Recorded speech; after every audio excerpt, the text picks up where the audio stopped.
And welcome to this edition of Bringing Home the Gold as we talk with the state champion Minster Wildcat football team. I'm Mark Kuntz, joined by head coach Garen Stokes, Sam Dews, and Eli Wolf. And Coach, we'll start with you. Has it sunk in yet? 2014 Division VI state champions, the Minster Wildcats. Yeah, pretty cool getting these guys up here and just being around them. We had equipment turn in yesterday. You have a special group like that, and you get to spend a ton of time with them. Then you got to break up at the end of the year. No better way to break up being maximize your season as a state champs and getting all your practices in. It's been pretty cool. Just sad to see it all end. Sam, Friday afternoon, you guys win the state title. What was the weekend like for the Minster Wildcats? It was really exciting. Didn't really set in until about Sunday night after it was all over, and I think the best part was probably the fire truck ride that really helped set it in. And of course, Eli, first of 3 state titles for the MAC. I'm going to throw in LaSalle in the MAC since Nate Moore's the head coach down at LaSalle. So 4 state titles for the MAC. What was your weekend like coming home as you had the game-winning touchdown in that dramatic victory over Kirtland? Like Sam said, it was really exciting, just being with family and having everybody just, praising and stuff like that. But even more, just being with the team and all the time you spent together, just to have it pay off like that was just unbelievable. Coach, after the game, one of the things you said was, we weren't supposed to be here. You guys lost 3 games this year. You lost to St. Henry mid-season, put you at 5-3. What was it about this team that got you to that point? Overtime, first round of the playoffs, a lot of people doubting you, a lot of people doubting if you could beat Kirtland. But when the clocks hit 0-0, you guys were ahead. Yeah, just a crazy way of how our group continued to improve throughout the year. Just made plays and caught fire at the right time. We caught some breaks at the right time. But we had some big-time holes early on in the year where kids just forced themselves to get better, and our seniors did a great job leading to hold people accountable. And our holes became solid football players, and we felt like we were pretty solid across the board towards the end of the year, and caught some breaks and made some plays, and next thing you know, we're the state champs. It's pretty crazy. Sam, when you look back on the season, what was the key game? What was the key sequence for this year, for the way this team came together? Was there a key game, or was it just kind of how things just rolled on throughout this run? I think the key game was against Mechanicsburg when we beat them, and we realized we have a chance to keep going and we can battle through tough situations and still get the win. Eli, you look back at that Mechanicsburg game, first half, they dominated it, kept you guys away from getting the ball. They just held on to the ball. They had long, sustained drives, so that dynamic Minster offense was on the sideline. How frustrating was that first half against Mechanicsburg when you guys just couldn't get the ball?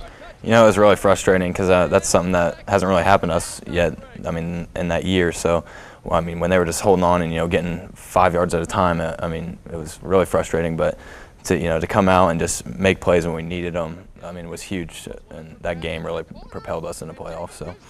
Coach, certainly Eli, part of that skill position group that you had, that was the reason why a lot of folks thought Minster was going to be talented this year. And those skill position guys were there all the way. But I think if I remember correctly, you really were impressed with the way your offensive line came together this year. Yeah, our skill was awesome, especially Friday when it mattered. But that group, that's a group where we had some big-time holes.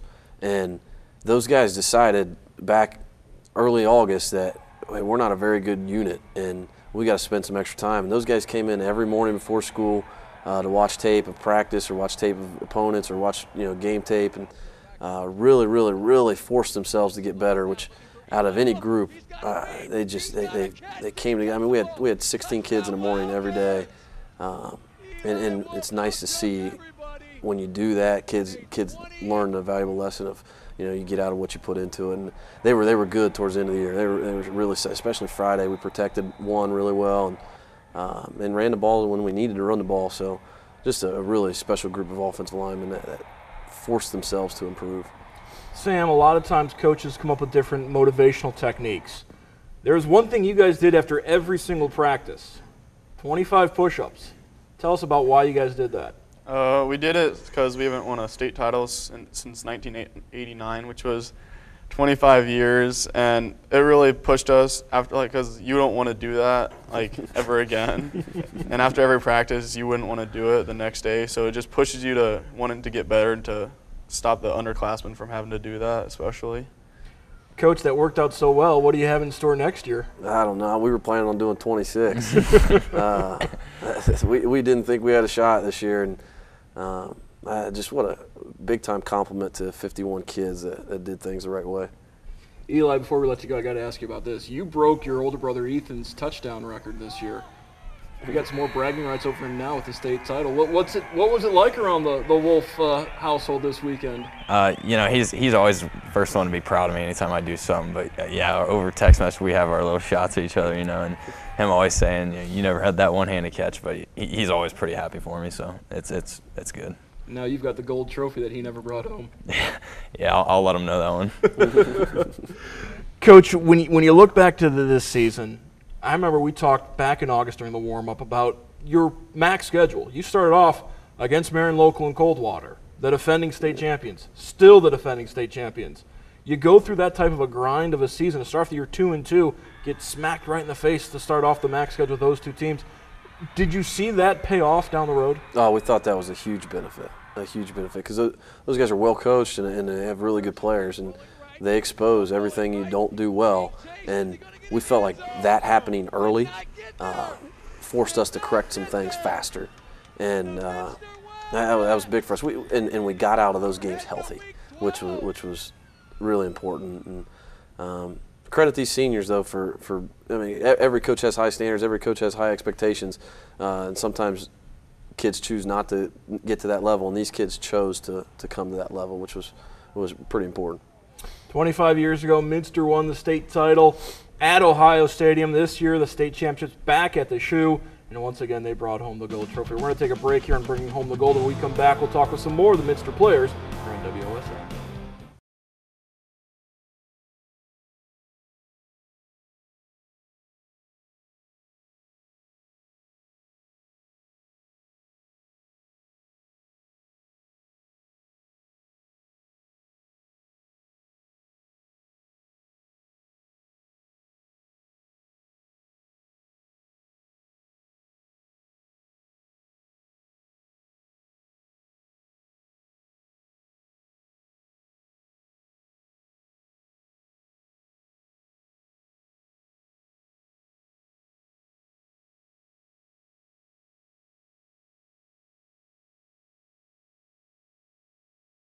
Welcome back to Bringing Home the Gold, joined now by Hayden Schindler, Caleb Broering, and Joe Traska. I like to call him Jack because I just made up that nickname for him. But he's on the end for us. And Joe, we'll start with you.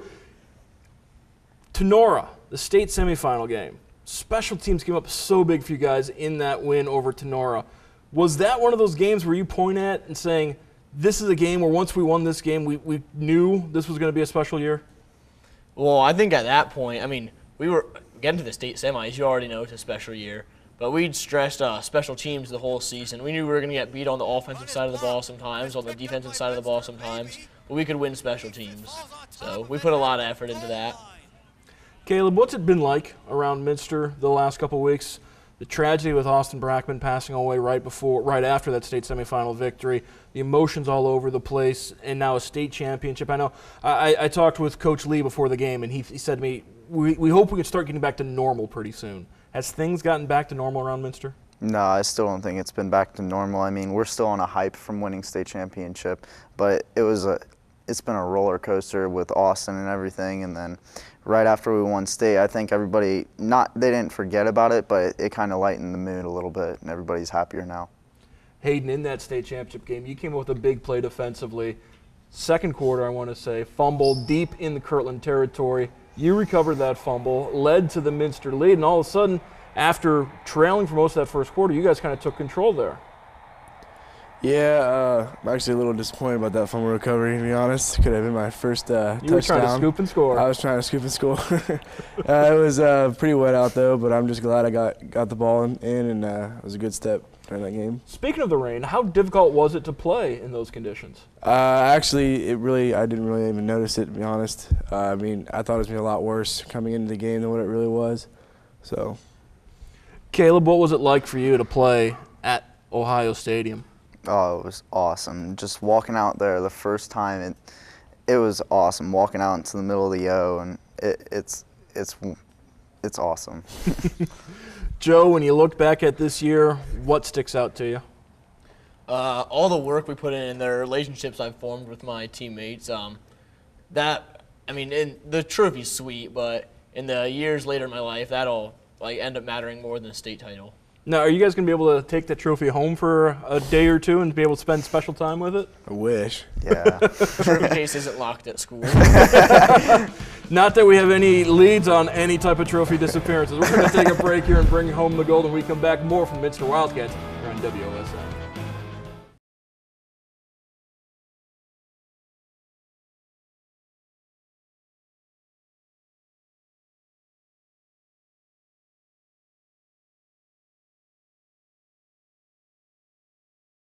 Welcome back to Bringing Home the Gold. I'm Mark Kuntz, joined now by J.R. Nixon, Logan Pack, and Chase Castle. And J.R., we'll start with you. You're on that offensive line. We heard Coach Stokes talk about how much that offensive line came together. Was there a specific moment when that line came together, or was it just kind of an evolution throughout the season of you guys forming a really cohesive group up there? I definitely think it was the evolution. We came in 3 days a week for an hour before school, like Coach said, and this began at the beginning of the season, and we just came together as a group. We got better each week. We took what we saw in film, and we applied it to practice, and it helped us in the long run, helped us achieve our goals. Logan, just a fantastic state championship game, one of some really great state championship games. In the middle of that game, when you're on the field, when you're on the sideline, did you guys realize how good that game was, how much it was back and forth, or were you just so locked in at the moment that you didn't even realize what a fantastic contest that was?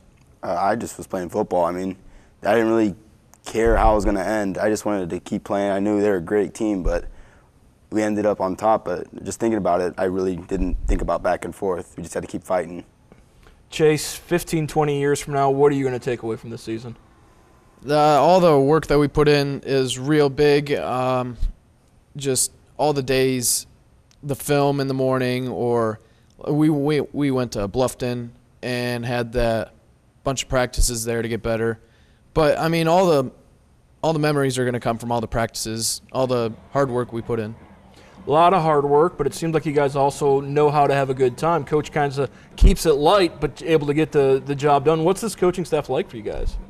They're pretty tough. Usually they really push us in the weight room to get us better. Really looking forward to see the young guys step up next year and see how they're going to do. Logan, if we went back to week 5, you guys are 2-2, you're playing Versailles. Did you have faith in this team that a playoff run, a deep playoff run, a state championship was going to happen? I wanted to get into the playoffs first. I mean, I wasn't thinking about state championship game. I was thinking just keep winning, and hopefully get into the playoffs, and then after that get deep into the playoffs. Finally, JR, what is your best memory from this season? Best memory would definitely be hoisting that championship trophy up very end, having Snodgrass announce our name.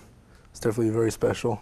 The Minster Wildcats, not the incorrect name that slipped in there during that trophy celebration, as the Minster Wildcats took home their second state football title. They've won many titles in a lot of other sports, but now 2 in football. And that's going to wrap it up for us tonight on Bringing Home the Gold. I want to thank all of our guests from the Minster Wildcats as we congratulate them on their state championship. We'll see you next time on WOSN.